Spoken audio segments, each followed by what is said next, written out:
नमस्कार दोस्तों, आज कहानी है किराए का पति भाग 4। दिन धीरे धीरे बीतते जा रहे थे। हवेली का माहौल अब पहले जैसा नहीं रहा था। जहां पहले हर तरफ सन्नाटा और औपचारिकता होती थी, अब वहां हल्की हल्की रौनक महसूस होने लगी थी। और इस बदलाव का वजह था आरब।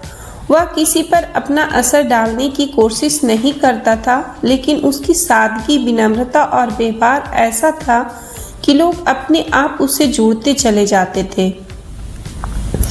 एक सुबह अनन्या अपने कमरे के नीचे आई। डाइनिंग टेबल पर नाश्ता रखा था, लेकिन आज का दृश्य कुछ अलग था। गोपाल काका और हवेली के बाकी कर्मचारी मुस्कुराते हुए बातें कर रहे थे और बीच में खड़ा आरब सबके लिए चाय बना रहा था।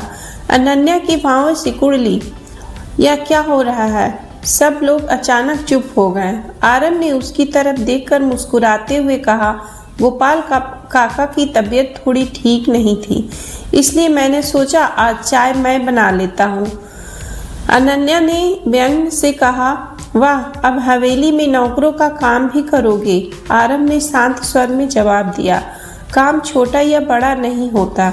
अनन्या ने कुर्सी खींच कर बैठते हुए कहा, तुम्हें यह सब करने की जरूरत नहीं है, तुम यहाँ सिर्फ एक काम के लिए आए हो।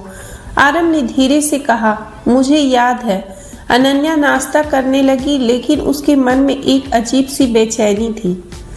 उसे समझ नहीं आ रहा था कि यह लड़का हर बार उसकी बातों का जवाब इतनी शांति से कैसे दे देता है। अगर कोई और होता तो अब तक नाराज हो चुका होता, लेकिन आरब कभी नाराज नहीं होता था, बस मुस्कुरा देता। उसी शाम दोनों पहली बार हवेली के बगीचे में साथ बैठकर चाय पी रहे थे। कुछ देर तक दोनों के बीच खामोशी रही। फिर अचानक आरब ने पूछा, क्या मैं आपसे एक बात पूछ सकता हूँ? अनन्या ने उसकी तरफ देखा। पूछो, आरब ने धीरे से कहा। आपको शादी से इतनी परेशानी क्यों है? अनन्या कुछ क्षण चुप रही, फिर बोली, तुम्हें क्यों जानना है? आरब हल्का सा मुस्कुराया। बस ऐसे ही। अनन्या ने गहरी सांस ली। काफी देर बाद उसने धीरे धीरे कहना शुरू किया, मैंने हमेशा देखा है कि शादी के बाद लोग बदल जाते हैं, रिश्ते बोझ बन जाते हैं। लोग एक दूसरे को समझने की बजाय बदलने की कोशिश करते हैं। मैंने तय कर लिया था कि मैं कभी किसी पर निर्भर नहीं रहूंगी। आरब उसकी बात ध्यान से सुनता रहा।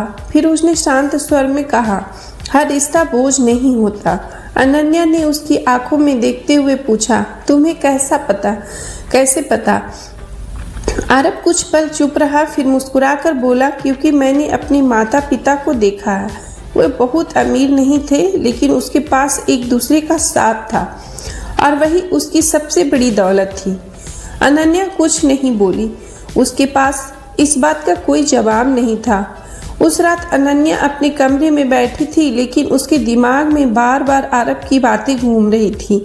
उसकी मुस्कान, उसकी सादगी, उसका हर बात को शांत तरीके से समझाना। अनन्या पहली बार खुद को उलझन में महसूस कर रही थी। क्या सचमुच हर रिश्ता बोझ नहीं होता? क्या वह अब तक लोगों को गलत समझती रही? इन्हीं सवालों में खोई हुई वह देर रात तक जागती रही। अगले दिन दोपहर के समय हवेली के बाहर एक कार आकर रुकी। कार में अधिवक्ता शेखर उतरे। उनके चेहरे पर पहले जैसी सहजता नहीं थी। अनन्या ने उसे अंदर बुलाया। आप आइए। अचानक अधिवक्ता शेखर ने गंभीर स्वर में कहा, अनन्या, मुझे तुमसे तुम्हारी शादी के बारे में जरूरी बात करनी है। अनन्या का दिल हल्का सा धड़क उठा। क्यों, क्या बात है? वकील ने गहरी सांस ली। मुझे जानकारी मिली है कि तुम्हारी शादी असली नहीं है। यह सुनते ही अनन्या का चेहरा सफेद पड़ गया। कमरे में खड़ा आरब भी एकदम शांत हो गया। अधिवक्ता शेखर ने सख्त आवाज में कहा, अगर यह बात सच हुई तो ललिता देवी की वसीयत की शर्त पूरी नहीं मानी जाएगी और ऐसी स्थिति में तुम्हें उनकी पूरी संपत्ति से हाथ धोना पड़ेगा। पूरा कमरा सन्नाटे में डूब गया। अनन्या की आंखों में पहली बार डर साफ दिखाई दे रहा था। उसने धीरे धीरे आरब की तरफ देखा और उसी पर उसके मन में एक अजीब सा डर पैदा हुआ।